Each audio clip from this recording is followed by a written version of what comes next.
Aquí está el Coquimba, mi gente.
حبيبي يا نور العين يا ساكن خيالي، عاشق بقالي سنين ولا غيرك في بالي. حبيبي يا نور العين يا ساكن خيالي، عاشق بقالي سنين ولا غيرك في بالي.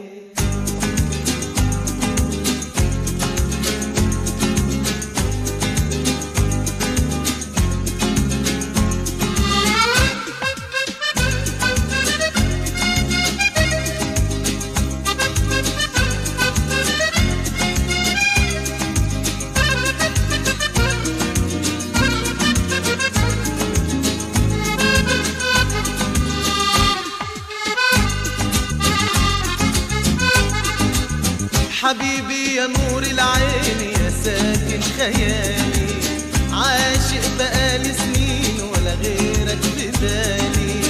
حبيبي يا نور العين يا ساكن خيالي، عاشق بقالي سنين ولا غيرك في بالي. حبيبي حبيبي حبيبي يا نور العين، حبيبي حبيبي حبيبي يا نور العين، حبيبي حبيبي حبيبي يا نور العين، حبيبي حبيبي حبيبي يا نور العين يا ساكن خيالي.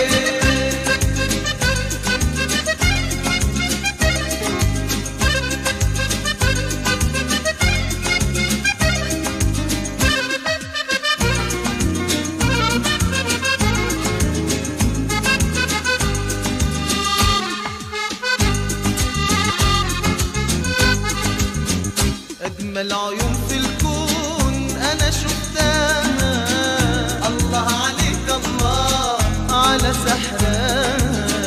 أجمل عيون في الكون أنا شفتها، الله عليك الله على سحرها. عيونك معايا عيونك كفاية، عيونك معايا عيونك كفاية تنور ليالي. حبيبي حبيبي حبيبي يا نور العين، حبيبي حبيبي حبيبي يا نور العين، حبيبي حبيبي حبيبي يا نور العين، حبيبي حبيبي حبيبي يا نور العين يا ساكن خيالي.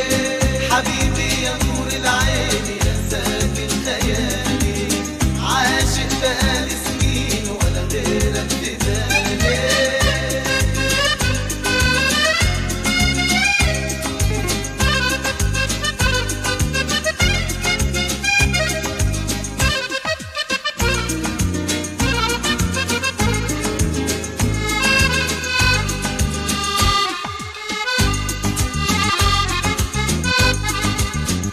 قلبك نداني وقال بتحبني، الله عليك الله طمنتني. قلبك نداني وقال بتحبني، الله عليك الله طمنتني.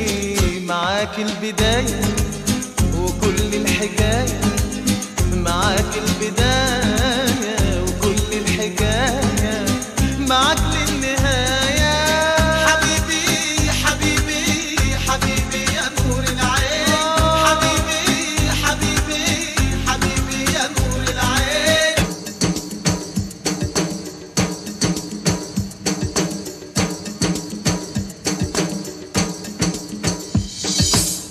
حبيبي حبيبي حبيبي يا نور العين، حبيبي حبيبي حبيبي يا نور العين.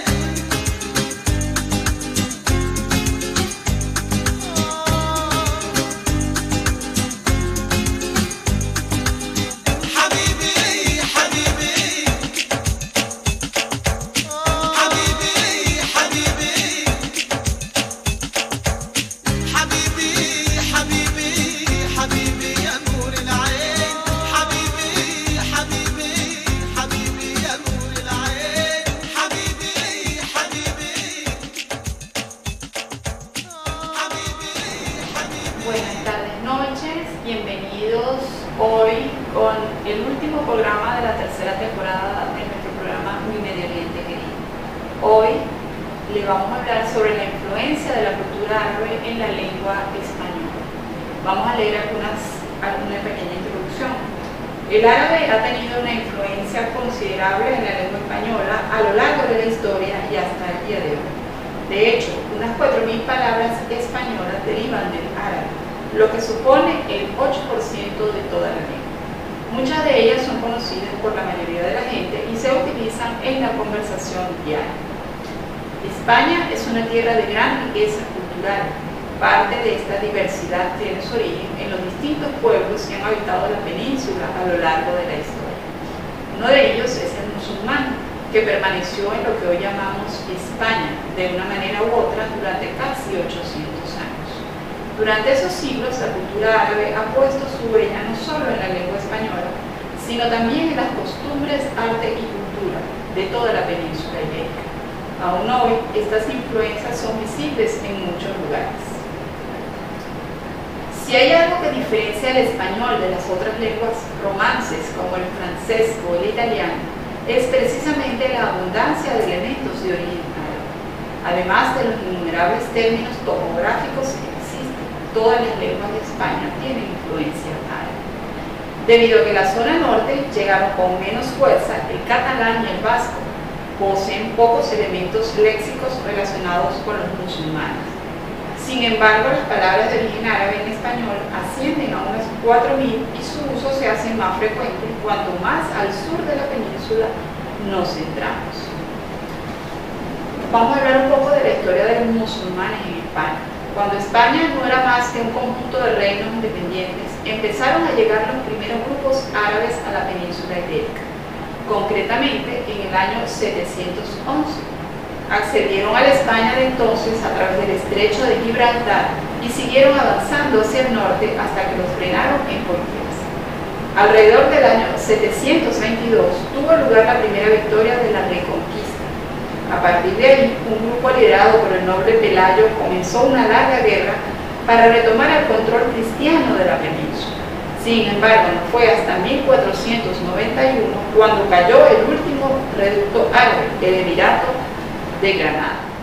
Entre los topónimos o nombres de lugares es muy evidente esta influencia. Si salimos de Algeciras junto a Gibraltar y viajamos hacia el norte, cruzaremos el Guadalquivir, llegando por La Mancha hacia Guadalajara. Todos estos nombres de accidentes geográficos o ciudades son de origen árabe. Desde el punto de vista lingüístico, las palabras árabes en castellano están en categorías muy concretas. La mayoría son sustantivos y topónimos y hay muy pocos adjetivos y verbos. En cuanto a preposiciones, solo encontraremos una, hasta. Algunos casos curiosos en español son las numerables dobletes, en los que encontramos parejas de palabras, una de origen árabe y otra latina, para designar una misma cosa. Por ejemplo, aceituna y oliva, alacrán y escorpión, aceite y óleo, o jaqueca y migrante.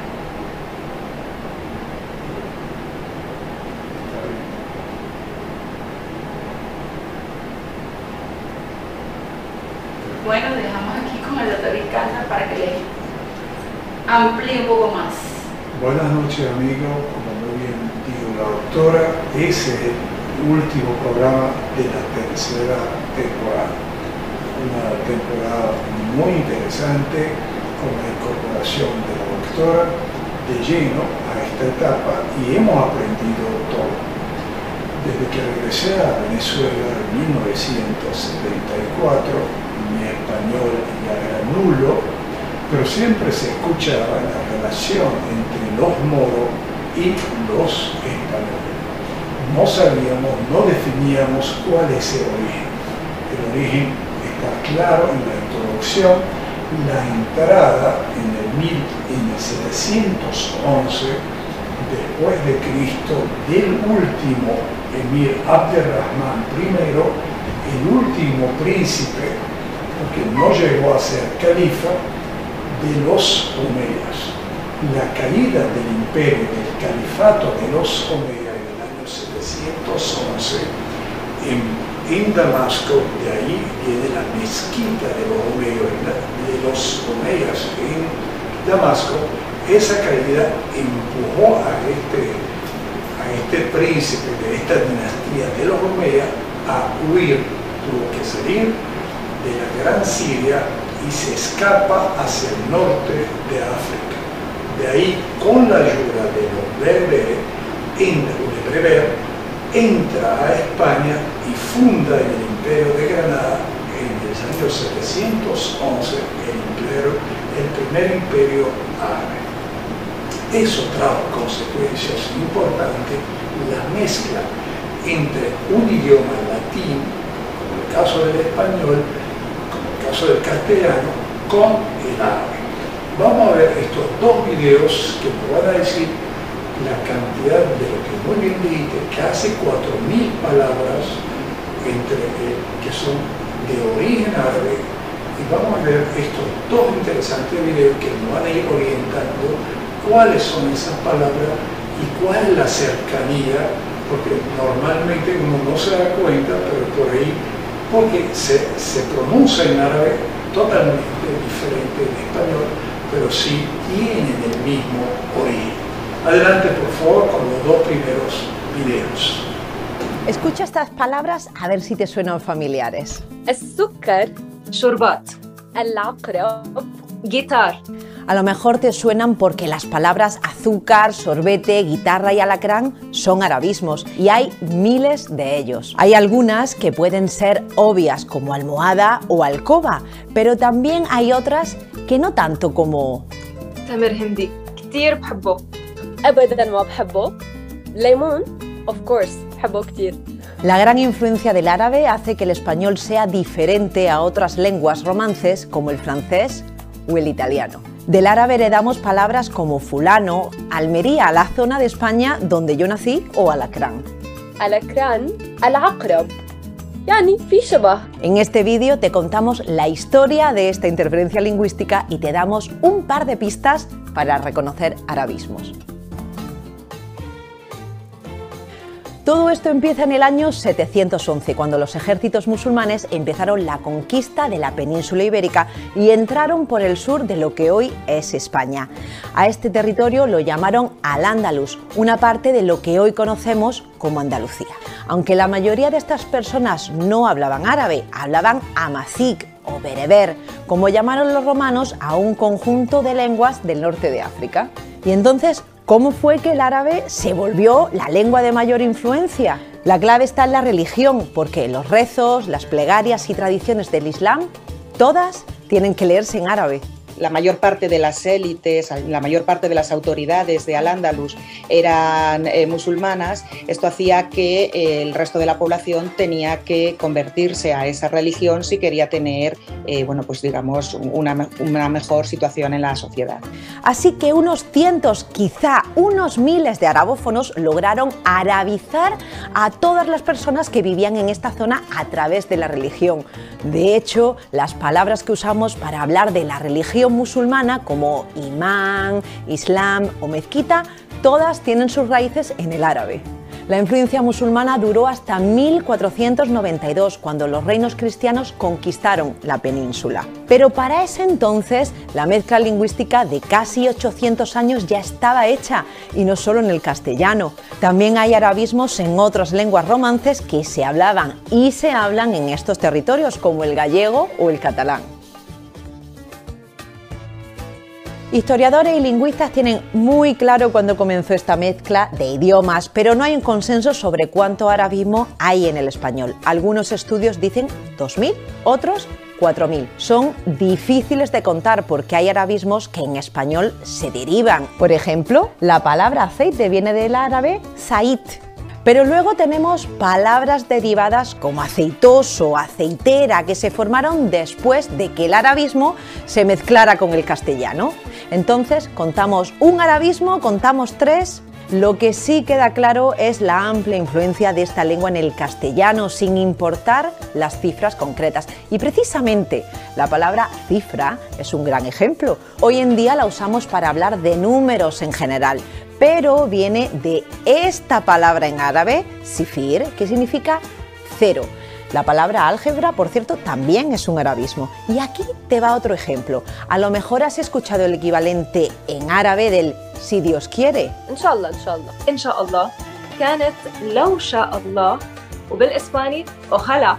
Además, hay que considerar la influencia de otras lenguas. No solo porque dos palabras suenen similar, quiere decir que nos encontramos con un arabismo.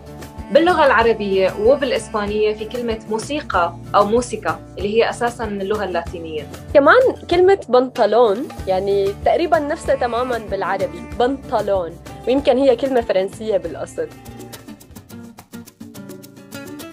¿Cómo podemos identificar las huellas más clásicas que dejó el árabe en el español actual? La primera forma, la más fácil, es buscar palabras que empiezan con los prefijos a o al.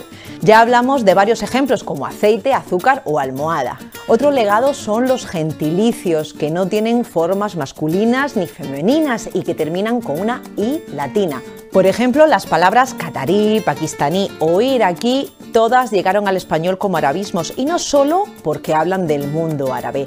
Es la terminación en i latina lo que es clave. Decimos marroquí y no marroquía o marroquío, ¿no? Y otra herencia clara para los lingüistas son muchos topónimos o nombres de lugares que son derivados de palabras en árabe. Muchos de ellos están en España, claro, en sitios que fueron arabizados durante el periodo que ya mencionamos. Hay muchos, pero te muestro algunos. El nombre de la ciudad española de Medina Celi viene de Madina, que en árabe significa ciudad.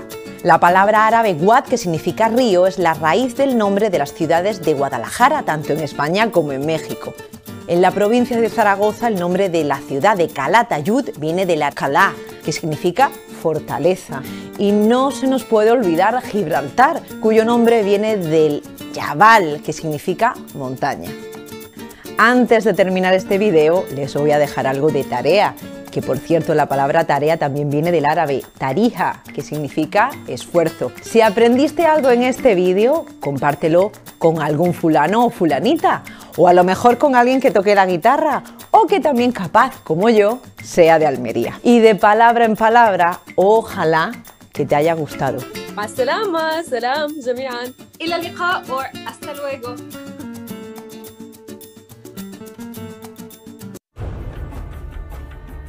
El legado del Al-Ándalus en este ámbito de la lengua es bastante importante, sin ninguna duda.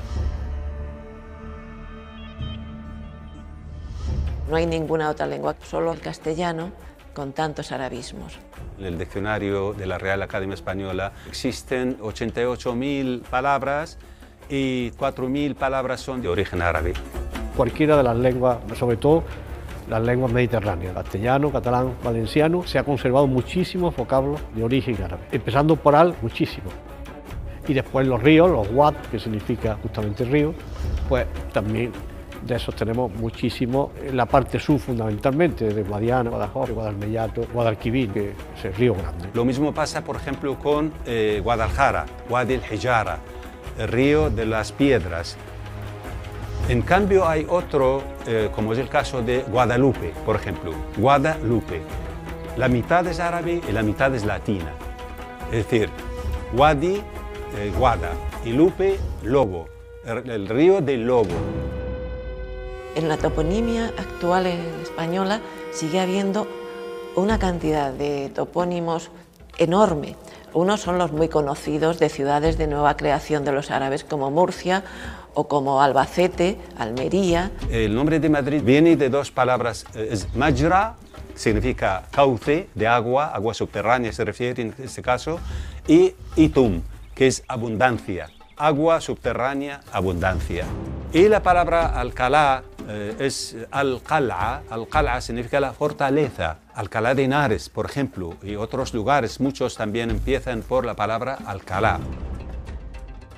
La segunda oleada de grupos humanos que llegaron hasta el Al-Ándalus fueron del norte de África, que son países de agricultura en primer orden. Entonces hay una gran cantidad de nombres árabes que son nombres de árboles, nombres de frutas, nombres de flores, etc.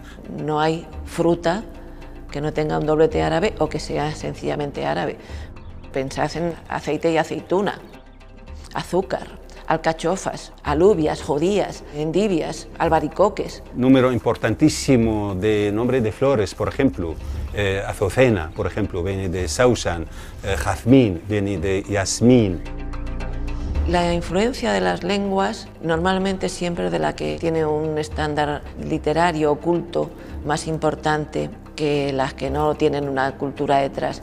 Por eso la influencia siempre es del árabe a las lenguas romances. Hay muchísimas palabras en lengua árabe de la vida cotidiana que se usaban. Algunas hacen referencia a objetos, otros hacen referencia a conceptos.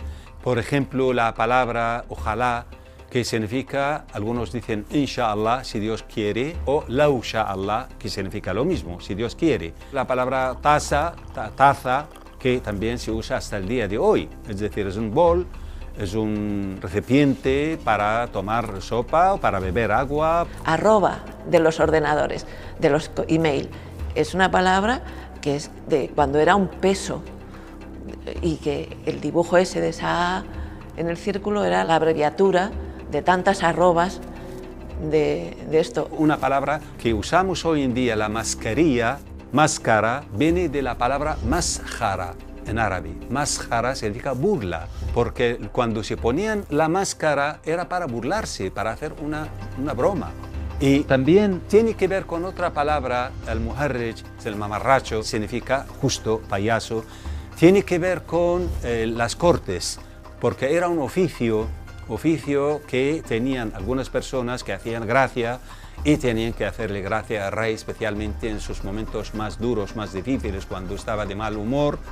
Hay cientos y cientos de palabras de origen árabe, de términos, que hasta el día de hoy realmente forman parte de este legado muy importante.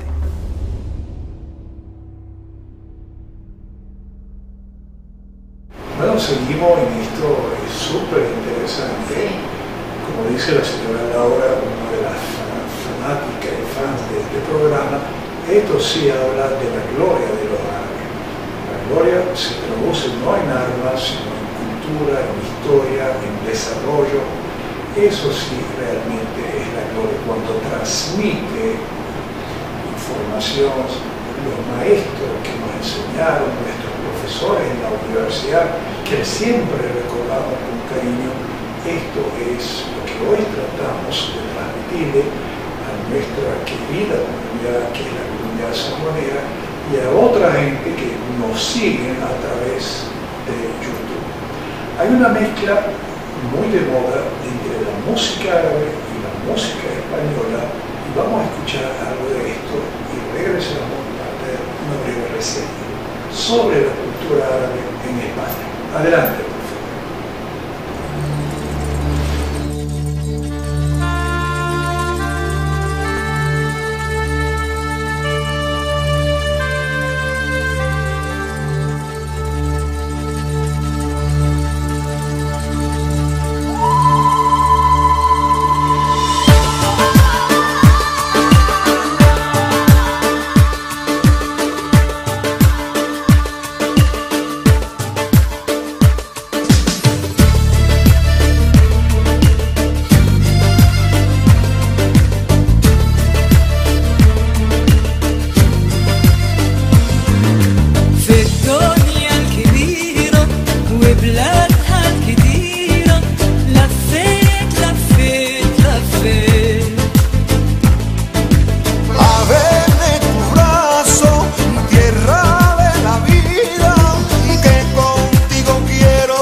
de las dos. De las dos culturas, sí, señora. Creo que tengo una Sí, reseña tenemos sobre la influencia de la... Influencia en la cultura española. Además de los cambios lingüísticos que introdujeron en España, los musulmanes trajeron consigo un sinfín de innovaciones culturales. La alquimia, que es el origen de nuestra química, es solo una de ellas. Otros ejemplos son el álgebra, el ajedrez, el uso de las cifras arábigas, la idea del cero o la filosofía aristotélica. Esta última se había perdido ya para el resto de Europa, hasta que los musulmanes que la habían asimilado en Mesopotamia la introdujeron de nuevo. La música también se vio influida por la presencia musulmana. Aparecieron nuevos instrumentos y melodías que dieron paso posteriormente a la guitarra o al flamenco, entre otros. La estructura de la música tradicional española tiene por este motivo muchos elementos en común con la del norte de África. En el ámbito gastronómico, las costumbres árabes jugaron también un papel muy importante. El uso de hierbas y especias ganó una importancia y un ingrediente se introdujo en la cocina española para quedarse, el garbanzo. Mientras que en el resto de Europa no es un elemento habitual de los guisos, en España es un componente básico de la dieta. Aún son muchos los testigos arquitectónicos de esta época que permanecen en pie. Algunos de los edificios más emblemáticos de la época son la Mezquita de Córdoba, la Alhambra de Granada o la Giralda de Sevilla. Sin duda, la influencia árabe ha jugado un papel fundamental en la constitución de la identidad nacional de España. Conocer sus características ayudarán a comprender mejor el perfil multicultural de este país tan singular. Qué interesante. Vamos a ver un video que apoya lo que acabas de leer sobre la influencia árabe en España. Por favor, adelante con este video. Wallace. ¿Sí? Compré aceite, alcachofa, espinaca y alfalfa. ¿Para qué compraste esas cosas? Harán jarabe para la jaqueca. ¿Tienes jaqueca? No tengo jaqueca. Humanos tienen jaqueca. Pasan día a día viendo chisme al enchufar sus pantallas. El algoritmo les da jaqueca. ¿Qué? Humanos con jaqueca. Venderé mucho jarabe, jarras de jarabe. Baldes, no, garrafas de jarabe. Venderé jarabe en Andalucía, Almería, Alpujarras y hasta Guadalajara. Cheddar, ¿estás seguro de que los humanos tomarían un jarabe con esos ingredientes? Ojalá, pero le di jarabe a humano. El mequetrefe rechazó. Se fue hasta el rincón, se puso sus babuchas y montó como jinete su jabalí mameluco y se fue. Le dije, fulano, tomaste alcohol en el almacén, baja de ese marrano. Pero no escuchó. Debo poner mazorcas en el jarabe. Humanos aman mazorcas. Tal vez un día y tamarindo también. ¿Qué macacos? ¿Un jabalí? Jabalí con jaqueca. Comí albóndigas junto a un albañil. ¿Qué? Tal vez deba ser mazamorra de jarabe. Cheddar. ¿Ah? ¿Por qué macacos hablas así? Oh, bueno, quiero aprender un poco de árabe. ¿Árabe? Pero hablabas en español. O eso creo. Sí, pero sabes que el español tiene un montón de palabras de origen árabe. Vamos, pero ¿qué tantas pueden ser? El español es muy distinto del árabe. Pues sí, lo es, pero aún así es evidente la influencia de este idioma. Acabo de usar un montón de palabras de origen árabe. Aceite, alcachofa, espinaca, alfalfa, jarabe, jaqueca, enchufar, algoritmo, jarra, balde, garrafa, Andalucía, Almería, Alpujarras, Guadalajara, ojalá, mequetrefe, rincón, babuchas, jinete, jabalí, marrano, mameluco, fulano, alcohol, almacén, mazorca, sandía, tamarindo, albóndiga, albañil y mazamorra son todas palabras de origen árabe. Incluso la palabra hasta es de origen árabe.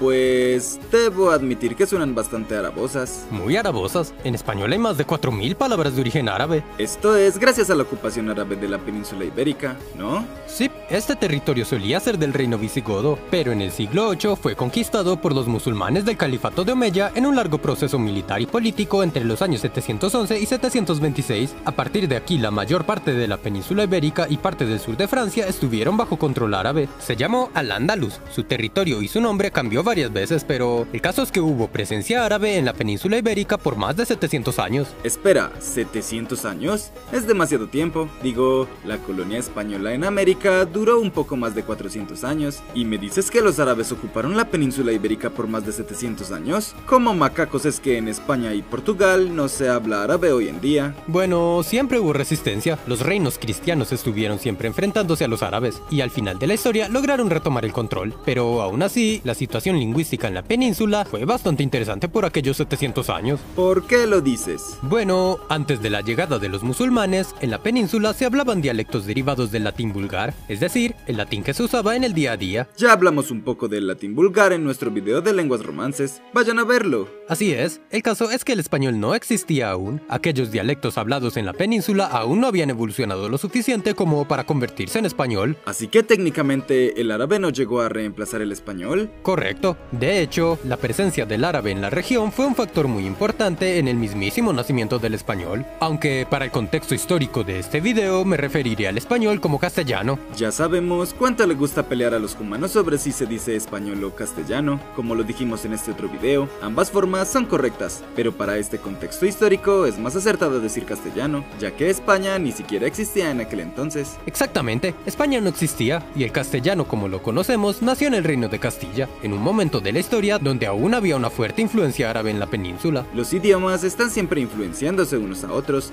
es de esperarse que estando tan cerca del árabe, el castellano tomara palabras de este. Pues sí, aunque hay debate sobre qué tanto logró adentrarse el árabe en la península. Se sabe que el árabe era hablado por las élites sociales en Al-Ándalus, pero no es claro qué tanto era hablado por los humanos del común en su día a día. El único lugar donde se tiene certeza que se llegó a hablar árabe andalusí en todas las clases sociales fue en el Reino de Granada, al sur de la actual España. ¿Árabe andalusí? ¿Es así como se llamaba el dialecto de árabe que se habló en Al-Ándalus? Así es, pero no fue el único idioma hablado en Al-Ándalus, también estaba el mozárabe. ¿Mozárabe? Yup, era un grupo de dialectos de lenguas romances que se hablaban allí con una fuerte influencia del árabe andalusí. Oh, ya veo. Tiene sentido, en toda la península se hablaban lenguas romances antes de la llegada del árabe, así que me imagino que el mozárabe debió ser un resultado de aquel choque cultural, ¿no? Eso mismo, se cree que el mozárabe era hablado principalmente por las poblaciones cristianas dentro de Al-Ándalus, que eran conocidos como mozárabes, que viene del árabe andalusí, mustarabí, que significa arabizado.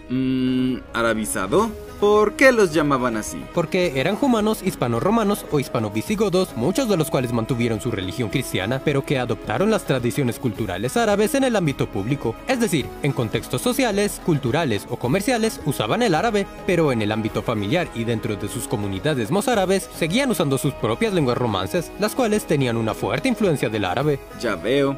Eso es muy interesante. Me pregunto si las lenguas romances de la península ibérica habladas hoy en día también tienen influencia del mozárabe. Sí, muchos humanos mozárabes huyeron de Al-Ándalus hacia los reinos cristianos del norte en tiempos de persecución religiosa. Eso sin mencionar que en el avance de los reinos cristianos hacia el sur, muchos de los mozárabes que aún quedaban allí abandonaron su lengua para adoptar las lenguas romances de los reinos del norte, o simplemente su lengua mozárabe se fusionaba con estas. ¿Y qué hay de los árabes? ¿Siguieron usando su idioma cuando los reinos del norte avanzaron hacia el sur? No, el español se impuso. Muchos musulmanes que quedaron en la península fueron convertidos forzosamente al cristianismo. A estos humanos los conocían como moriscos. En el año 1567, el rey Felipe II de España decretó que todos los moriscos debían hablar español y tenían un plazo de 3 años para hacerlo. Usar el árabe se consideró un delito. Finalmente, en los años 1609 y 1613, un gran porcentaje de los moriscos del país fueron expulsados, y con ellos la pequeña presencia del árabe andalusí que aún quedaba en la península. Vaya.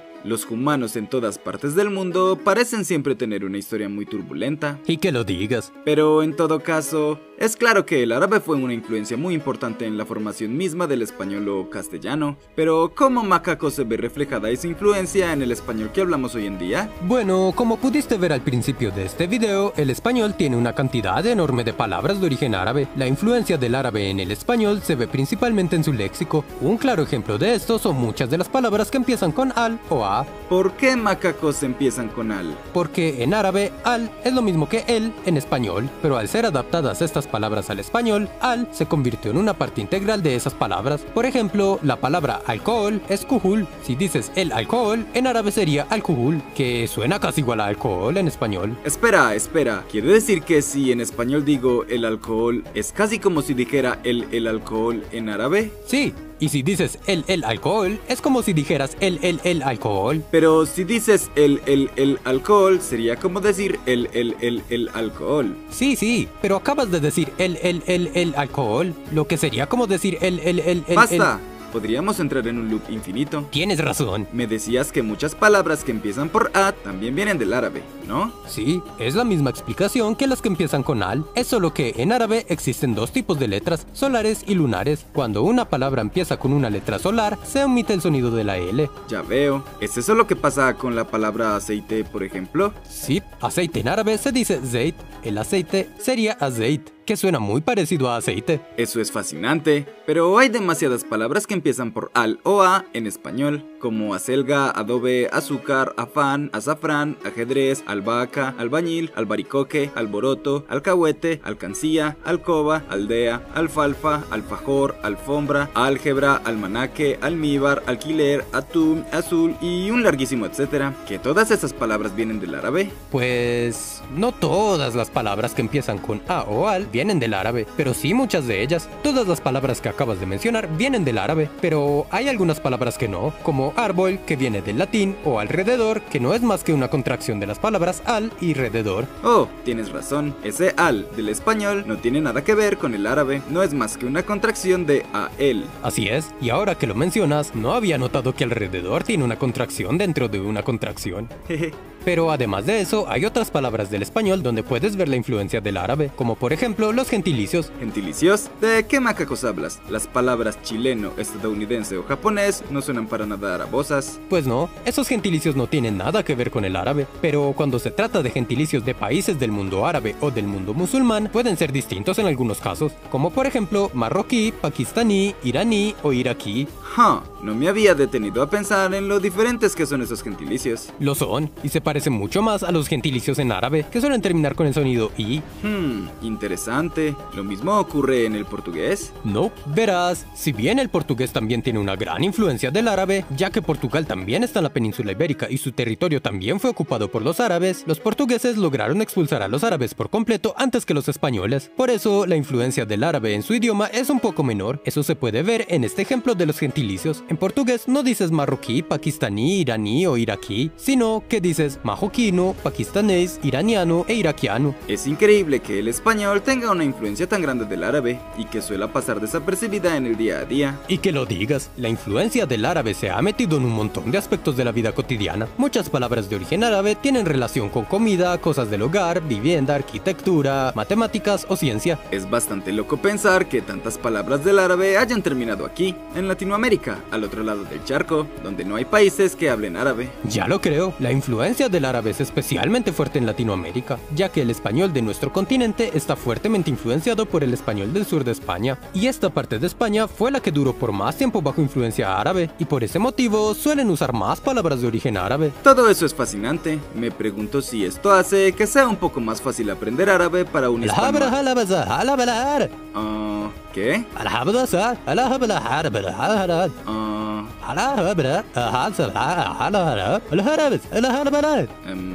Gracias a Josué Quintana, Angélica Guardián, Daniel Lozano, Jair García y a Luis Geohanan Barajas Chávez por la idea para este video. Muy interesante. Sí, sumamente interesante. Llamó la atención que los españoles, los árabes tuvieron mucho más tiempo en España y hubo influencia en la historia del pakistaní, el marroquí, el catarí, cuando se relacionan con países islámicos o árabes. En cambio es chileno, es diferente la denominación. Parece que el idioma se concentra más en los países árabes y musulmanes y tiene algunas excepciones que quedaron en el idioma, cosa que no aplicaron para otros países, ¿no? Como Portugal, que es diferente. Y en Portugal por lo menos tuvieron menos influencia árabe, ellos sacudieron algunas palabras y hay menos arabismo en portugués. Muy bien, también muchas veces nos preguntan qué palabras conoces tú para saludar en árabe. Marhaba, kifa, sabah al-khair, sabah al-nur, masal al-khair, cantidad de palabras, inclusive hay programas en YouTube donde te enseñan el árabe.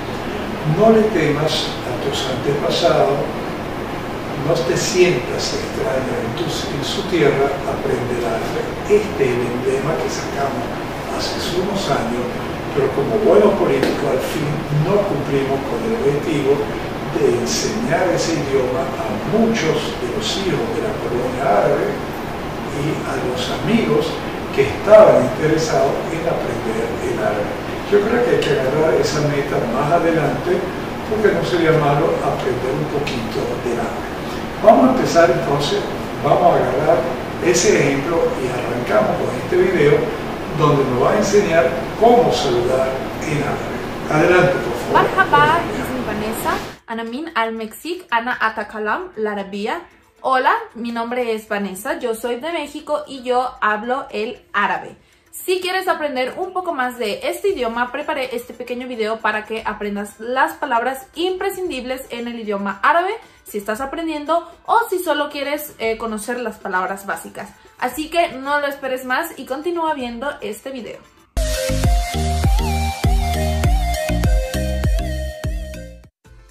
Hola a todos, como ya saben, he estado tomando clases de árabe en esta cuarentena. Tengo un video hablando de mi experiencia aprendiendo árabe como hispanohablante, te voy a dejar el video aquí arriba. El árabe es una de las lenguas más habladas alrededor del mundo, ya que, por si no lo sabías, hay 22 países cuya lengua oficial es el árabe. Estos son países árabes en los que entran los Emiratos Árabes, Egipto, el Líbano, entre muchísimos otros. Y sorprendentemente, cada vez más personas buscan aprender esta lengua, ya sea por motivos personales, por motivos laborales o porque buscan mudarse a un país árabe. O simplemente porque les gusta mucho la cultura, ya que es también una de las culturas más ricas en el mundo. Es por eso que en este video preparé las palabras más básicas e imprescindibles por si tú planeas en un futuro viajar a un país árabe. Vamos a empezar con el saludo.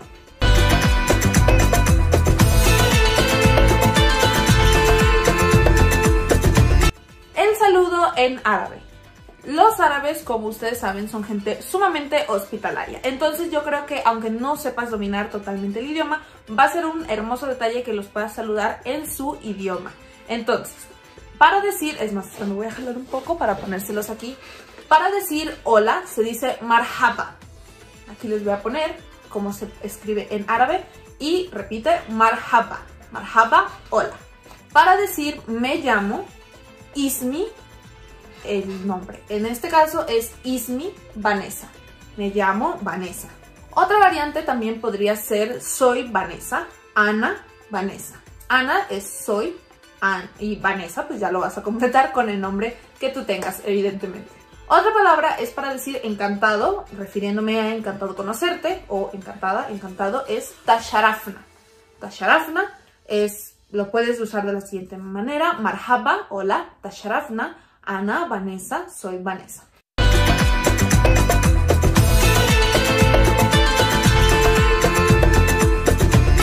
Para desear a una persona buenos días, esto es también parte del saludo. Yo te voy a decir sabah al-Khair y la persona a la que se lo digo me va a contestar sabah al-Nor. Entonces, repitamos, sabah al-Khair, sabah al-Nor. Para decir buenas tardes va a cambiar un poco la palabra. En vez de sabah vamos a decir masá. Masá al-Khair, yo se lo digo a la persona me debe de contestar masá al-Nor. Ahora hablemos de la despedida. ¿Cómo me puedo despedir de un grupo de personas que hablan árabe o cómo despedirme en árabe por si quiero impresionar a alguien? La despedida tiene un sonido diferente que el saludo. Vamos a decir Laila Saida. Saida. Laila Saida. Esa es una forma de decir buenas noches, pero no para desear, que tengas buena noche, como en español, es como una despedida.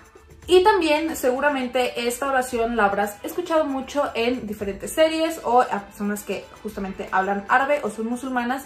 Es la palabra As-salam aleikum.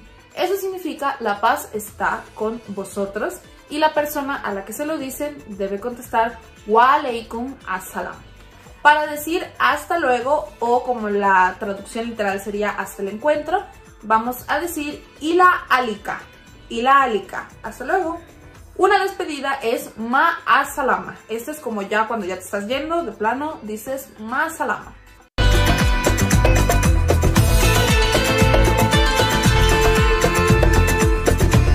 Ahora vamos con palabras sumamente básicas. Para decir sí en una afirmación se dice nam. Nam, sí. Por otro lado, para decir que no, vamos a decir la, no. Para agradecer a una persona vamos a decir shukran, gracias. Y para decir de nada se pronuncia afwan, de nada. Estas son simples palabras que te pueden servir si estás planeando un viaje a futuro a alguno de los países árabes o simplemente quieres impresionar a alguien en alguna fiesta o en alguna reunión. Recuerda que voy a estar subiendo videos cada miércoles a las 8 y como vi que a muchas personas les interesó el hecho de que estoy aprendiendo árabe, puedo seguir haciendo este tipo de videos muy sencillos. Obviamente no tengo la mejor pronunciación, sigo aprendiendo y también si quieres aprender puedes dejarme en los comentarios diciéndome que quieres aprender y te puedo pasar el contacto de mi profesor, que él es egipcio, él es árabe de nacimiento. No olvides suscribirte en la parte de abajo y espera los siguientes videos para los próximos miércoles de todas las semanas. Esperemos, inshallah, si Dios quiere. Shukran a todos por ver mi video y nos vemos hasta la próxima. Ma salama, Laila Saida. Muy bien, son palabras básicas y es importante. Nosotros siempre, nuestro diario de trabajo, quizás anteriormente en la colonia árabe, que era el grueso del comercio que había en la Bolívar, la gente captaba algunas palabras como marhaba. Sí. La es algo fácil, como siempre escucha mi esposo cuando yo estoy hablando, no, la. Pero la palabra nam, que sí, es un poco difícil, pero trae una letra que es muy difícil para pronunciarlo en español, que es la Ain. Ain es ojo. Ain. Ella dijo Sabah al-Khair, que es buenos días, pero la J, los españoles quizás por la influencia árabe, dicen no joda, ¿no? O sea, nosotros decimos no joda, o algo de joder. La J, pero la J, que es Sabah al-Khair, y la G que la acompaña, Sabah. Sabah es la mañana. Y la mañana esplendorosa, algo así, y que sea iluminada tu mañana, algo que tú tienes que responder. La G, la Ain dificultan un poquito más la cosa. Además digo una cosa, charrafna, es un placer. Mi nombre es fulanito y tú tienes que decir charrafna, es un placer. Charrafna es como un poquito largo y hostil a la garganta española o criolla. De manera hay que ir manejando. Pero nuestra gente de aquí, la comunidad, en todos los pueblitos del país, la gente capta alguna palabra, Habibi, Mafi Masare. Por ejemplo, Mafi Masare es muy común que la escuche. Kifak no es hostil, marhaba. Marhaba paisano, porque tenía Pancho Villa, mi gran amigo de la universidad, me decía siempre Marhaba paisano, y le decía, qué bien. Bueno, todas estas cosas quizás no acercan a la gente con este lenguaje diario, específicamente a Habibi, Marhaba, sí, que son palabras que escuchan más. Atini Masare, Mafi Masare, no hay plata, etcétera, etcétera. Vamos a un breve de otra canción que también mezcla algo del español, que la vimos al principio, pero esta es más corta y un poquito más sensual. Adelante con esto, por favor. حبيبي يا نور العين يا ساكن خيالي عاشق بالي سنين ولا غيرك فدالي حبيبي يا حبيبي حبيبي يا نور العين حبيبي حبيبي حبيبي يا نور العين يا ساكن خيالي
عيونك معايا عيونك كفاية عيونك معايا عيونك كفاية تنور ليالي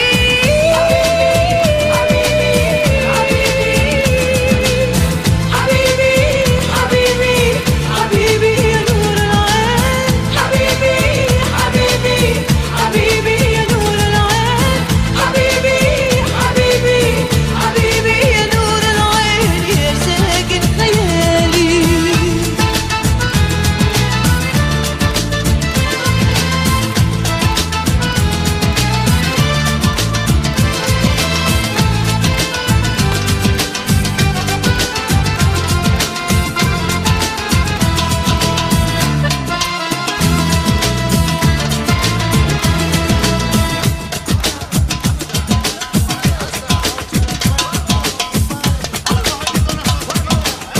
قلبك ناداني وقال بتحبني الله عليك الله طمنتني قلبك ناداني وقال بتحبني الله عليك الله طمنتني Adoro tus ojos, tu boca verana, adoro tus besos, jugosa manzana. معاك النهاية حبيبي حبيبي حبيبي يا نور العين حبيبي حبيبي حبيبي يا نور العين حبيبي حبيبي حبيبي يا نور العين يا ساكن خيالي حبيبي حبيبي حبيبي de mis amores حبيبي حبيبي حبيبي de mis amores. Lindo, ¿verdad? Muy lindo. Por aquí tenemos unos mensajes de nuestros televidentes, de la familia Morgado Correa. Buenas tardes, saludos cordiales para ustedes, su bella esposa, la doctora Ibe. Bueno, muy interesante el programa de hoy para aprender a hablar marroquí, iraní y el más hablado según Pilar. Lo bueno es que lo colocan en español y después lo traducen. Muy bueno. Shalom lo cuide y le dé mucha salud y bendición. Me corrige. Esperamos verlo pronto con más ganas de seguir en su Medio Oriente querido. Muchos saludos a la familia Morgado Correa, en especial a Yurima y a Sunilde también. Sunilde es una mujer muy valiosa para la unidad osteopológica. Sí, señor. Un abrazo fuerte. La mano derecha. La mano derecha durante todo eso. Un abrazo fuerte. Un saludo a la familia Correa, a la familia Morgado Correa. Correcto. Siempre está en sintonía de nuestro programa. Y un saludo muy especial a que nos están viendo en el día de hoy, a la familia González Farías, a mi tío Orlando González, a mi tía Ivonne, que me está viendo, y a mi prima Heidi. Gracias por estar en sintonía. Un abrazo a todos. Bueno, los siempre televidentes, la señora Laura Icándar, que siempre está pendiente, mis tíos Carmen Tesales y César González, y mi madre María Antonia González, que siempre están en sintonía, todas aquellas personas que siempre nos escriben de una u otra forma. Pues. Claro que sí. Continuaremos con el programa, no se preocupen, vendrá otra temporada. Sí, Si Dios quiere. lo que yo quiero manifestar a nuestros televidentes respecto al programa, terminamos hoy con el último de la tercera temporada, llevan 3 temporadas. Tengo la leve impresión de que esta temporada ha sido muy exitosa. Saludo al señor Luque, presidente del canal, de su hijo Alejandro, que han dado todo el apoyo a nuestros amigos de la producción, a Ángel, a Jessica, que realmente han hecho un gran trabajo. Sí, muchos saludos, claro que sí. Que nos ha apoyado Y muchísimo. darte las gracias a ti porque he podido compartir esta temporada contigo. Claro, no, para mí fue un placer tenerte. Y además, juntos hemos aprendido muchas cosas, porque realmente para sacar un programa al aire tiene que hacerlo muy al gusto de la gente, porque no puedes poner temas que tiene que ir poco a poco, tiene que mezclarlo para que lo hagan mucho más suave, mucho más al gusto de nuestros televidentes. realmente esta gran pasantía que tuve en el Medio Oriente, mi amor y esa afición por la historia, por la cultura árabe, me ayudó. Realmente yo soy del área médico, soy oftalmólogo, pero tengo este gusto historiador. Un historiador improvisado, ¿no? Sí. de la cultura árabe. Y bueno, y me siento orgulloso y saludo para mi colonia árabe y realmente me siento muy orgulloso de ser una de las personas que ha transmitido esta cultura. Nunca me he sentido vergüenza de mis ancestros, de mi descendencia como árabe libanés. También lo descargo a la memoria de mis padres, a la memoria de mis tíos y de mucha gente que se fueron, mucha gente querida en mi colonia que se ha ido y quizás no tuvieron esa oportunidad de transmitir esta cultura. De dónde venimos, de dónde es nuestra historia. Es muy fácil decir que hay palabras que vienen del árabe. ¿Cuáles son? Aquí están, se lo estamos transmitiendo hoy.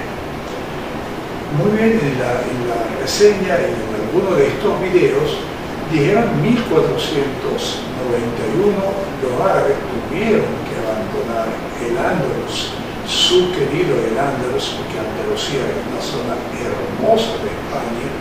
De hecho, los árabes por muchos años, al salir del Andalus, lloraron a moco tendido, como dicen, porque ellos se sentían muy a gusto y tuvieron que ser desplazados. Y se fueron. Y la gran pregunta que hacemos, ¿qué pasó con los musulmanes que vivían en el Andalus, que fueron sacados definitivamente con Isabel la Católica, esa misma que le abrió las puertas y financió la expedición de Cristóbal Colón para América? Ella definitivamente triunfó después de 700 años de dominio árabe. ¿Qué pasó con los musulmanes que vivían en España? La respuesta la tenemos en el próximo video. Adelante. España tiene un pasado islámico que se plasma en las asombrosas obras arquitectónicas que se mantienen hasta nuestros días. Y es que el paso de 781 años de existencia de estados musulmanes en la península ibérica, en donde llegaron a habitar hasta 5 millones de seguidores de esta fe, no han sido en vano. Si esto fue así, ¿alguna vez te preguntaste por qué hoy por hoy menos del 2% de la población española profesa esta fe y la gran mayoría por parte de inmigrantes modernos? ¿Te interesa? Dale, entonces quédate hasta el final del video.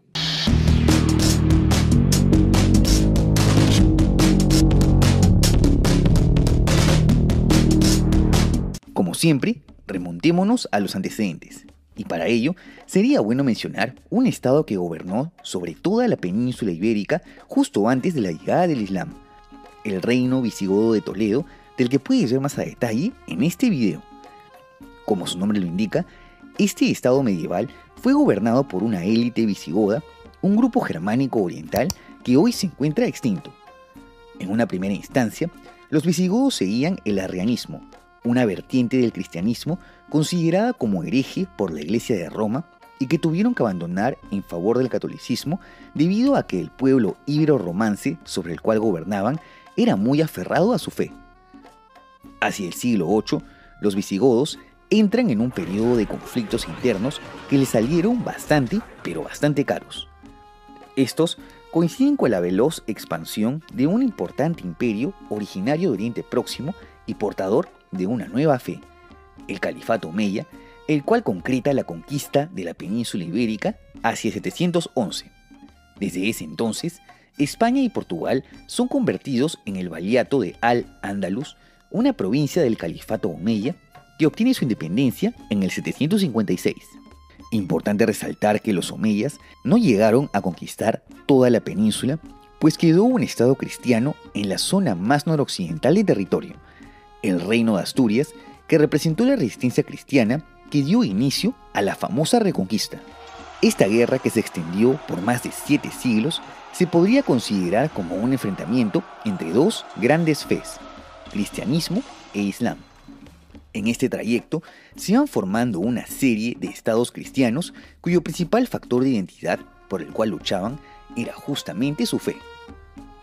Un punto de inflexión se podría considerar la disolución del Califato de Córdoba en el 1031 en favor de una serie de taifas o pequeños estados musulmanes. Esta falta de cohesión contrastaba con los reinos cristianos que siglo tras siglo ganaban más terreno. Durante esta expansión, se buscó imponer en los territorios reconquistados el cristianismo, la razón de ser de esta lucha, en detrimento del Islam. Otro punto decisivo es el famoso matrimonio de Isabel I de Castilla y Fernando I de Aragón, por el cual ambas coronas se unen dinásticamente, lo que muchos consideran como el nacimiento de España. La última resistencia musulmana en la península fue el reino nazarí de Granada, el cual fue completamente asimilado en 1492. Tras esto, se firma la capitulación de Granada, en la cual se garantizó la tolerancia religiosa para los musulmanes, que aún eran unos 600.000 en España, mientras que a los judíos se les dio las opciones o de convertirse al cristianismo o de irse del país. No obstante, esta tolerancia estuvo presente solo en el papel, pues en 1499 encargan al cardenal Cisneros una política firme para la cristianización de Granada. En 1500 se queman en una hoguera todos los libros en árabe de la ciudad, salvo los de medicina. Esto tiene como consecuencia la rebelión de las Alpujarras, en la que los musulmanes de Granada se alzan infructuosamente en contra de la corona española. Resultado, una serie de edictos que proscribían el Islam en la monarquía hispánica mediante conversiones forzosas. Aunque durante el reinado de Carlos I hubo un periodo de tolerancia, su hijo y sucesor, Felipe II, endureció la represión de las costumbres musulmanas mediante la sanción de 1567, que los obligaba a convertirse al cristianismo e incluso ilegalizó el idioma árabe. Hablando de lenguas, también vale recalcar el mozárabe, que fue un idioma romance con una alta influencia del árabe. Este fue hablado por los mozárabes o cristianos que vivieron en Al-Ándalus y que abandonaron este idioma por completo hacia el siglo XIII en favor de los idiomas de los reinos cristianos como el galaico portugués, castellano o astur-leonés.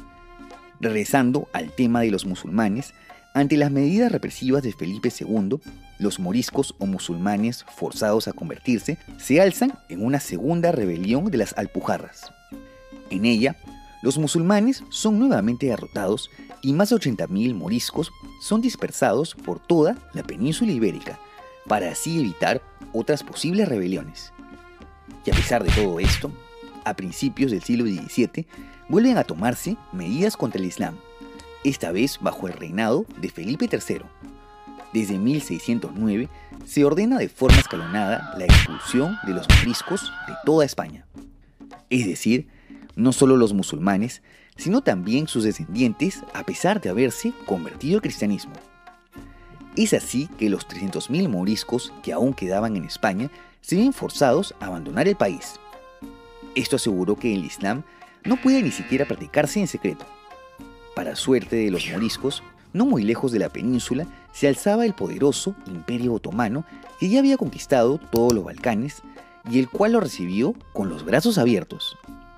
Como ves, la desaparición de los musulmanes en España se debe a las constantes políticas de conversiones forzadas, expulsiones y represión contra las costumbres moriscas promulgadas desde el fin de la Reconquista durante los gobiernos de los reyes católicos y sus sucesores. La razón fue probablemente la búsqueda de la consolidación de la unidad religiosa con base en el cristianismo, el cual fue el pilar de la identidad de los ibéricos desde la era visigoda y que fue su motivo de lucha durante la Reconquista.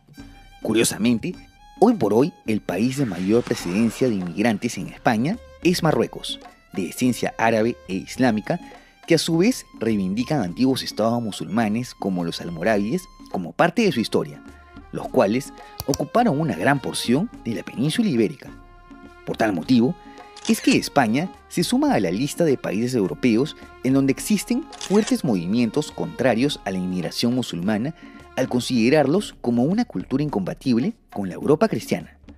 Sea como fuere, la actual inmigración musulmana en España podría traer reminiscencias del pasado musulmán del país, que ha dejado una marca que nunca se olvidará. ¿Te parece que es posible una convivencia entre seguidores del Islam y del cristianismo a pesar de las diferencias? No te olvides de dejar tu comentario y de suscribirte al canal. Asimismo, te dejo en la descripción mis redes sociales y por si quieres ver los nuevos videos en preestreno y tener una mayor interacción conmigo, tus donaciones en Patreon, unhermanito.net o miembros del canal son bienvenidas. Hasta la próxima. Sí, fue muy duro. O sea, ahí no se planteó solamente que los árabes musulmanes, sino se plantearon que los musulmanes dieron cambio al cristianismo, se cambiaron y tenían sus costumbres. Entonces endurecieron esto y le dijeron, bueno, no importa, ustedes siguen siendo árabes afuera. Muchos se fueron para Marruecos, algunos regresaron al mundo árabe, pero después en 1516 los árabes tuvieron otra derrota mucho más grande, la llegada del imperio turco otomano cuando entran al Medio Oriente y también lo colonizaron hasta 1920 después de la Primera Guerra Mundial. De manera de derrota en derrota, pero ahí está, el mundo es así. Bueno, hay un tema que me plantea que me parece sumamente importante, que lo vimos en los videos, que se trata de qué es la lengua, qué son las lenguas romance. Y bueno, la respuesta se repite muchísimo porque el español es un idioma romance, una lengua romance. ¿De qué se trata y cuáles son las lenguas romance? Eso lo hemos escuchado y tuvimos, creo, esa curiosidad de saber de qué se trata realmente las lenguas romance. Y la respuesta, sin duda, la tenemos en el próximo video. Adelante. Oye, Cheddar, en nuestros videos estamos siempre mencionando a las lenguas romances por todas partes. Así es. Pero, ¿qué pasa si algún humano no sabe qué macacos son las lenguas romances? ¿Qué quieres decir? Digo que nunca hemos hecho un video hablando directamente sobre las lenguas romances. Entonces, ¿qué macacos estamos haciendo ahora mismo? ¿Qué? Pues, este video sobre lenguas romances, ¿no? Sí, pero me refiero a que antes de este video... Ya sabes a qué me refiero. ¿Ah? Olvídalo. Como sea, las lenguas romances son un grupo de idiomas bastante interesante. Se trata de las lenguas más efectivas en situaciones románticas, por eso se llaman lenguas romances. ¿En serio? Yo creí que... Mentí. En realidad, se llaman así porque todas las lenguas romances son idiomas que vienen del latín. Pero... ¿qué macacos tiene que ver el latín con el romance? Bueno, el latín era el idioma... Pues que el latín era el idioma hablado en la antigua Roma. Roma, romance. Eso iba a decir. En todo caso, las lenguas romances son una rama de las lenguas indoeuropeas, ¿no? Así es, y tiene un montón de idiomas muy hablados alrededor del planeta, como por ejemplo, el español, el portugués o el francés. Pero, ¿cómo macacos pasamos del latín a estos idiomas? Los idiomas están evolucionando constantemente. Ya sabes cómo incluso hoy en día los idiomas tienen un montón de pequeñas variaciones en la forma en que se hablan en diferentes lugares. Por ejemplo, como en Argentina dirían rayos láser. ¡Voló un auto con su rayo láser! En vez de rayos láser. O como en América decimos zapato y no zapato. O como en algunos países se usan más palabras adoptadas de otros idiomas. O como en muchos países una misma palabra puede significar cosas totalmente diferentes. O como en Chile. Ya sabes. Exacto. Este tipo de diferencias con el tiempo se hacen más y más grandes. Cada dialecto sigue cambiando por su propio camino y a eso, súmale que los idiomas están siempre influenciándose unos a otros a lo largo de la historia. Todo esto contribuye a que, después de mucho tiempo, se conviertan en idiomas diferentes. Eso es lo que pasó con el latín y es la razón por la cual hoy existen las lenguas romances. Es por eso también que en aquel video que hicimos sobre las lenguas muertas, mencionaste que el latín nunca murió, a pesar de que es una lengua muerta. Exacto. Y a pesar de que sigue siendo usado hoy en día en algunos casos como contextos científicos o religiosos, debo decir que el latín tiene una vida muy activa para ser una lengua muerta. Sí, pero es una lengua muerta en el sentido de que no evoluciona. Pero me acabas de decir que evolucionó hasta convertirse en las actuales lenguas romances. Exacto, es por eso que no murió, solo cambió. ¿Ah? Verás, el latín en el que estás pensando es el latín clásico. Es usado por ejemplo en contextos científicos porque está congelado en el tiempo. no cambia, lo cual lo hace bastante útil para este tipo de fines. Es más estable. Sin embargo, este no es el latín que se hablaba en el Imperio Romano. ¿Qué? Entonces, ¿qué hablaban? Latín vulgar. ¿Vulgar? ¿Que vivían insultándose? No. Vulgar en el sentido de común o general. Se le dice latín vulgar porque era el latín que los humanos en la antigua Roma hablaban en su vida cotidiana. ¿Y entonces qué macacos era el latín clásico? Era una lengua utilizada para cosas como la literatura o la administración. Es decir, que el latín clásico era el estándar en el que los humanos de las diferentes provincias del Imperio Romano escribían, pero en realidad no reflejaba la forma en que estos humanos hablaban en su vida cotidiana. Exactamente. De hecho, no se conoce mucho sobre cómo era realmente el latín vulgar, porque nadie escribía así. Por lo tanto, no hay mucha evidencia escrita. Lo que se sabe es principalmente gracias a reconstrucciones. Entonces, a diferencia del latín clásico, el latín vulgar sí que tenía variedades regionales que siguieron evolucionando con el tiempo, ¿no? Así es. Y todas estas variedades regionales fueron cambiando tanto que eran cada vez menos inteligibles entre sí, y eventualmente se convirtieron en los 3.000 chillones de lenguas romances que tenemos hoy en día. ¿3.000 chillones? Bueno, exagero un poco, pero sí son demasiadas. ¿En serio? Siempre que alguien menciona las lenguas romances, solo suelen mencionar las mismas 5 o 6. Español, portugués, francés, italiano, rumano y a veces mencionan el catalán. Pues sí, esas son las lenguas romances más populares porque son las que más hablantes tienen. ¿Cuántos hablantes tienen? Con tanto hablantes nativos y hablantes como segunda lengua, el español tiene unos 677 millones de hablantes, el francés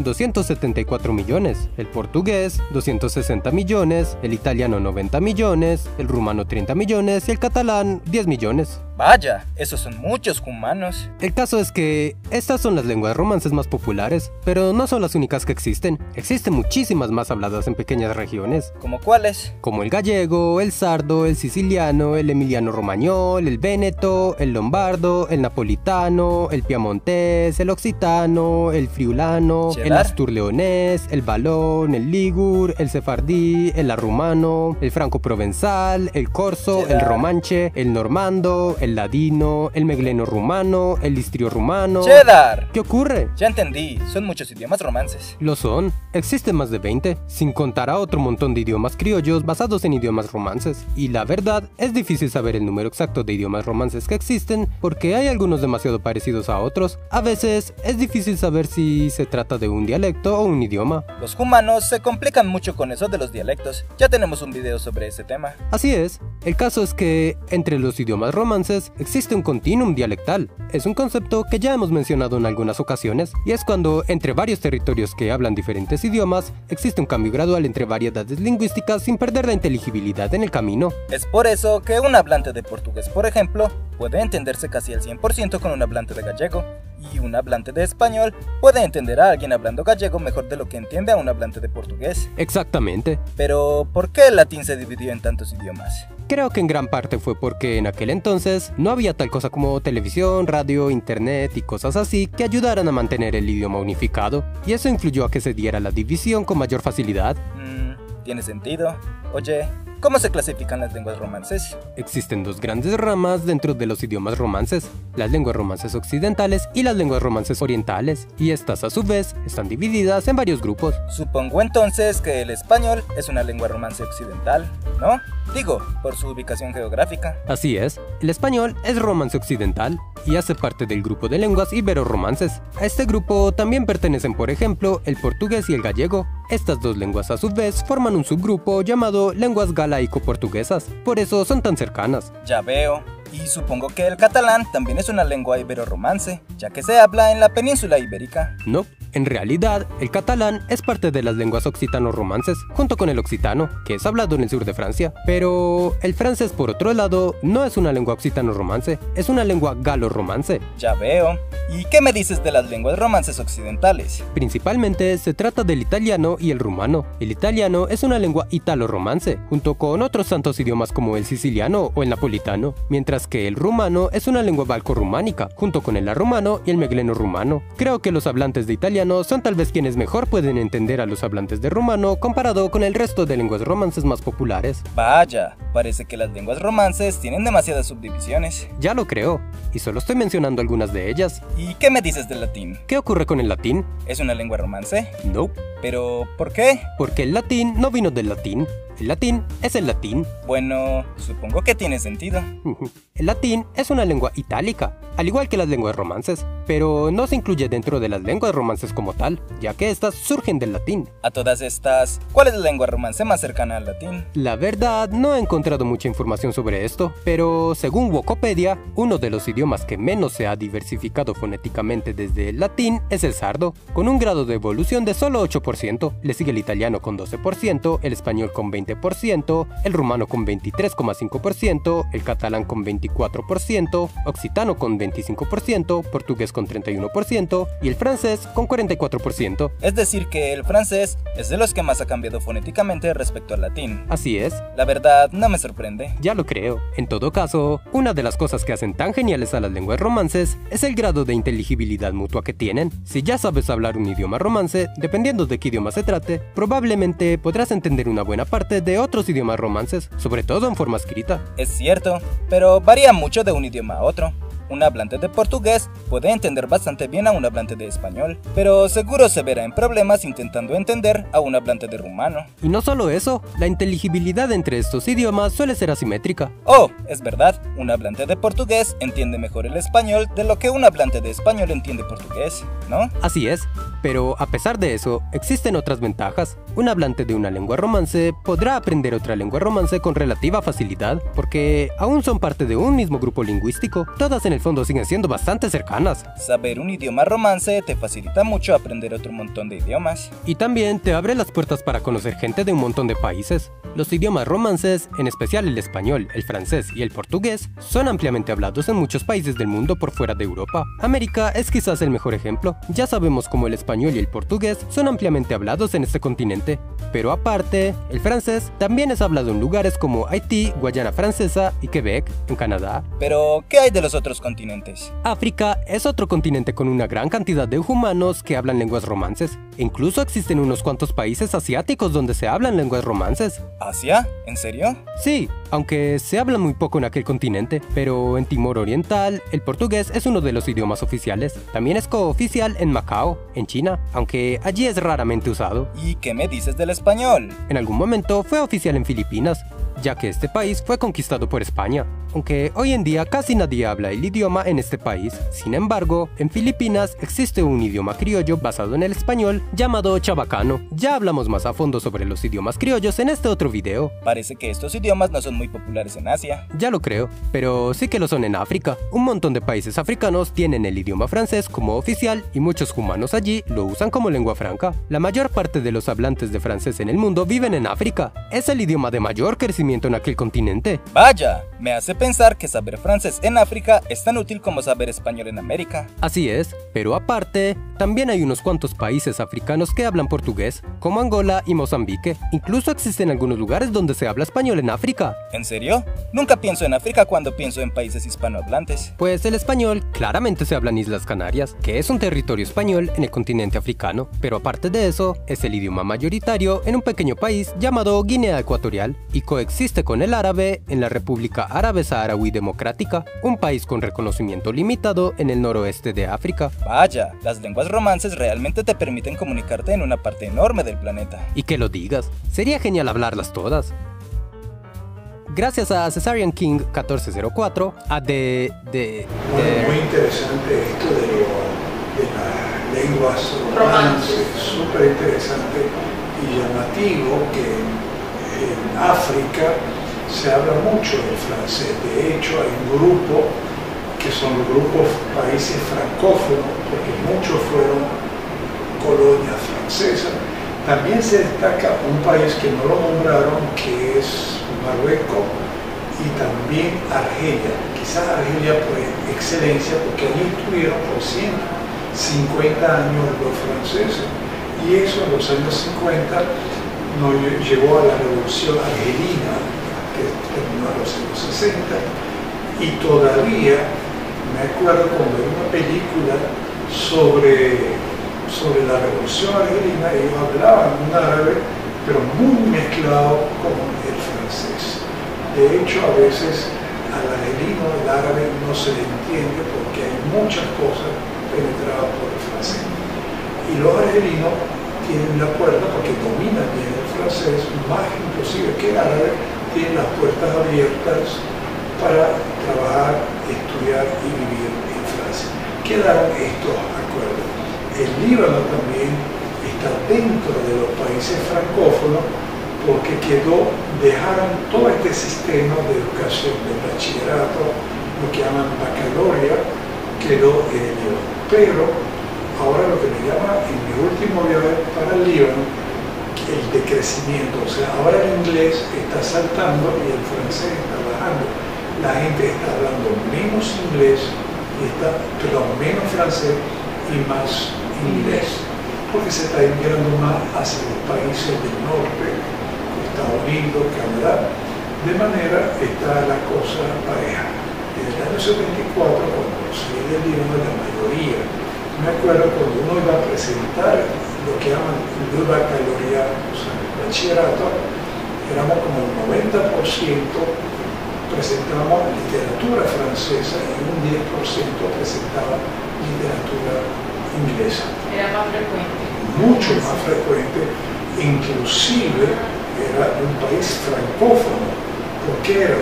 Porque el bachillerato te daban, por ejemplo, lo que era el bachillerato en francés, tú tenías literatura árabe, obviamente en árabe, pero presentaba lo que era física, química, matemática, no la presentaba en árabe, sino en francés. Además de eso, tenía una materia que llamaba literatura francesa. De manera había un dominio del bachillerato francés, del idioma francés sobre el idioma árabe. Los sirios, país vecino, no, dijeron no al francés y todo es en árabe. Y veían toda la materia en árabe que contrastaba con el Líbano. El Líbano mantuvo ese vínculo con Francia.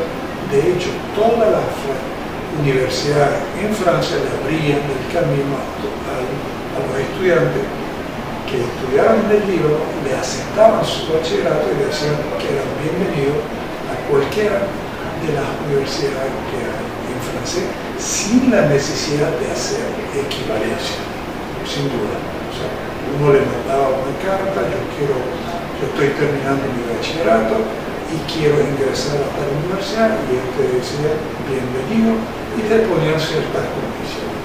Aceptaban 500 estudiantes, pero para el segundo año escogemos a los primeros 100. Así es, pero había una buena relación entre Francia y el Líbano. Últimamente he visto que esta relación sigue manteniendo, pero la gente está buscando más el inglés que el francés. Hemos ido para otro lado, pero es realmente hablando de todo un poco. También vamos a regresar a nuestra infancia, a la etapa del kinder, cómo aprendían con canciones las letras en árabe. Por favor, adelante con este pequeño video en canción.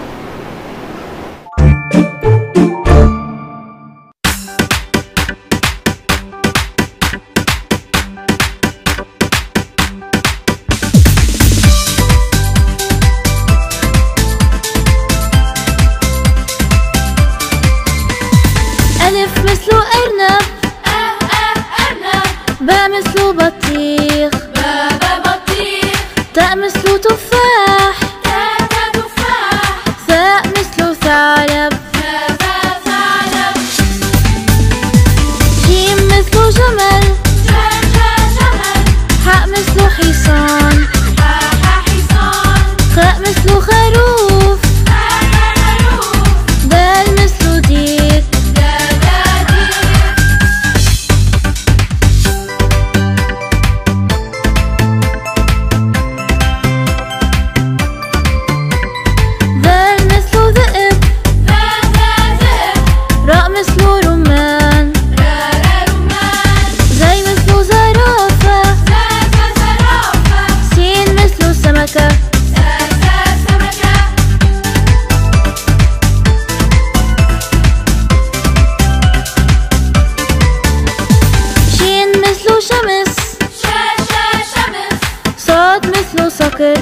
صقر صقر ضاد مثل ضفدع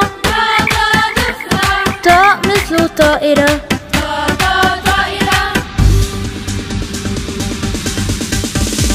شاء مثل ظبي عين مثل عصفور غين مثل غراب فاء مثل فيل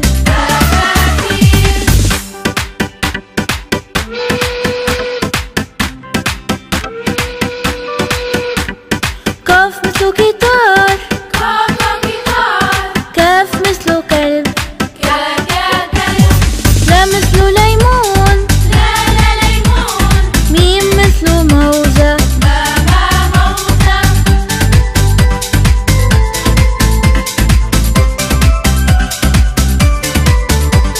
نون مثل نملة هاء مثل هدهد واو مثل وردة ياء مثل يد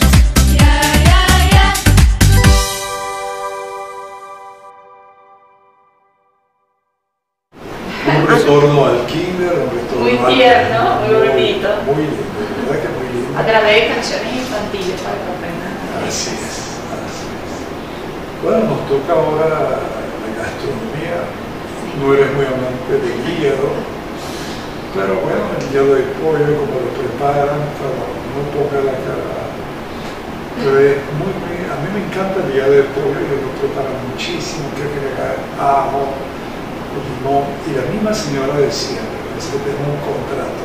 Con ella, sí. No, pero le explica muy bien. Sí, él lo hace muy Pero bien. depende de la receta. Esa Porque es receta- el hígado normal que no me gusta, pero el de pollo creo que sí. Bueno, vamos a ver si te gusta y vamos a colocarlo. Por favor, vamos con gastronomía y el tema es hígado de pollo. Adelante, por favor. Hola de nuevo, como les prometí, bueno, ayer conversando con Raimar, la receta de hígado de pollo, y hoy les voy a enseñar dos maneras al estilo árabe que preparamos. Pues el hígado en este caso es hígado de res. Para ello necesitamos hígado de res, yo lo tengo separado porque voy a hacer dos recetas, cebolla, limón, que tengo por aquí, un poquito de limón, un poquito de perejil, no puede faltar la sal, 7 especies, ajo, piñones para una de las recetas, aceite y mantequilla para saltearlos, aceite de oliva. Aquí tengo melaza de granada para una de las recetas y la otra limón exprimido. Así que lo primero que voy a hacer es calentar bien mi sartén para que el hígado no se pegue, y voy a agregar aceite aquí porque se me pasó de caliente. Eso, ¿me ven? Suficiente. Aquí tengo. Se me pasó porque lo tenía ahí. Ahí está. Y vamos al fuego. Ahora sí. Lo primero que agregamos es, como les digo, el aceite. Voy con este otro para ir parejo. Mantequilla. Ok. Inicio con el ajo. Blanqueo el ajo. Entonces blanqueamos el ajo y vamos con el hígado. Ya está lavado. A mí no me gusta picarlo muy pequeño. Y aquí vamos con el otro.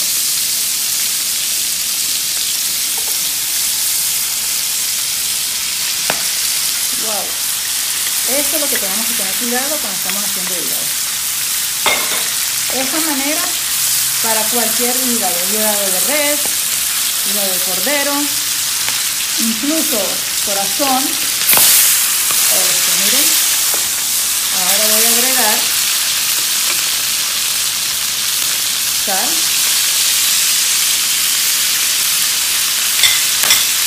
7 especies. Wow, este es el ajo, señores. Lo que voy a hacer es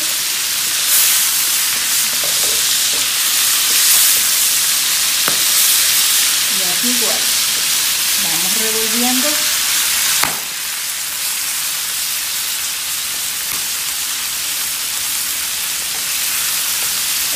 no se puede cocinar demasiado, ya que se pone muy duro y empieza ese sabor que a nosotros no nos gusta o a la mayoría de las personas. Por eso se alejan de comer lo que son el hígado, el corazón, o sea, las vísceras en general. Voy a agregar un poquito aquí, que este sartén es más grande.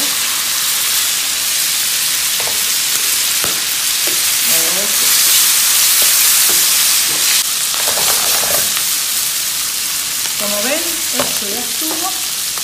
Ahorita vamos a agregar la cebolla a esta. Miren, esto es rapidito. Mientras se cocina aquí voy agregando los piñones. ¿No saben la delicia de esta combinación? A este es el que le voy a agregar la melaza de granada. ¿Ya? Salteo un poquito los piñones nada más.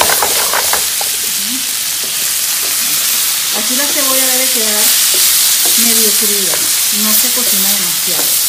Le voy a agregar un toque más de sal aquí, por la cebolla que acabo de poner.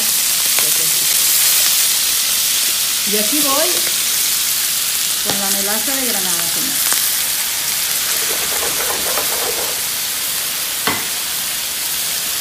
Miren esto. Ustedes no saben qué delicia queda este hígado. Y aquí eso es todo, ya terminó.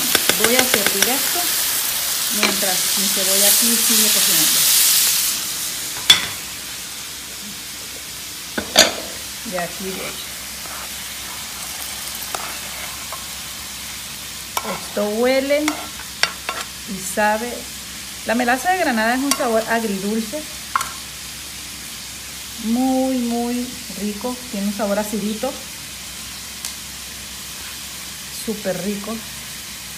Y vamos, tiene que acompañar con pan. Y esto está listo, vamos al otro. Ven lo rápido que es y sencillo. Aquí en este momento, claro, porque la cebolla sabe, como que la cebolla es dulzona. Ahora, ¿qué hacemos? Se le dice apagar con limón. ¿Ya? Ahorita lo que hago es bajarle con el limón la temperatura, dejar que se cocine un poquito y voy con perejil.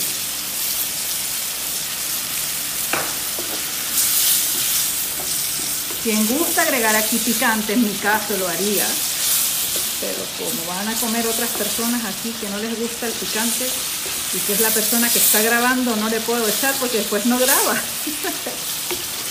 Listo. Voy a alistar mi plato. Miren bien esto como, miren esto. Esto es, el día que estaba aquí Erika y Raimar, señores, yo creo que ese fue el plato que más se sorprendieron de que no se imaginaban que yo iba a preparar. Y ahí les voy a alistar mi plato. Este sí lo sirvo sobre pan árabe. Y la pelea siempre en casa es quién se va a comer este pan que queda en el fondo, donde están todos los sabores de este hígado. Miren. Lo mismo cuando comemos del sartén, que los sabores quedan pegados en el sartén, bueno, van a quedar en el pan. Y aquí está, se acompaña con más limón, se tapa y se lleva a la mesa hasta el momento de comer. Así hacemos. Así que, señores, les tengo aquí. En un minuto, creo que ¿cuántos minutos? 3-4 minutos hicimos 2 recetas de hígado súper deliciosas. Apagado con limón encebollado y este con melaza de granada y piñones. Miren qué delicia.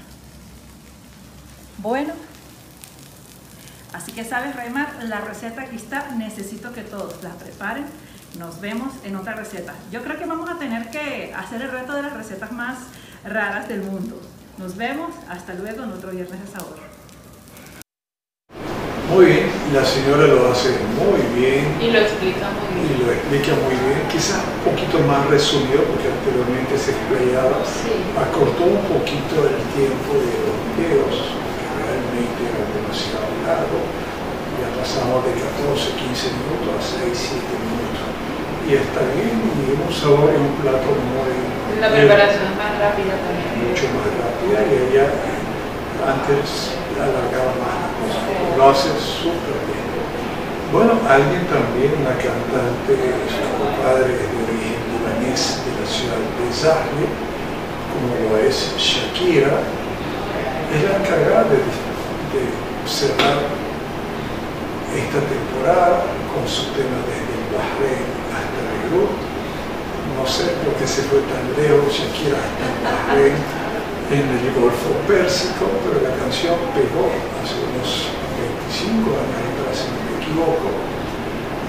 Y bueno, y mezcló el árabe con el español, que fue el tema de la influencia árabe en el castellano y el español, pero también la influencia de los árabes que emigraron hacia este gran continente y bueno, y formaron su familia, sociedad, y ese amor que Shakira se sentía por sus raíces árabes, sus raíces libanesas, lo plasma en esta hermosa canción.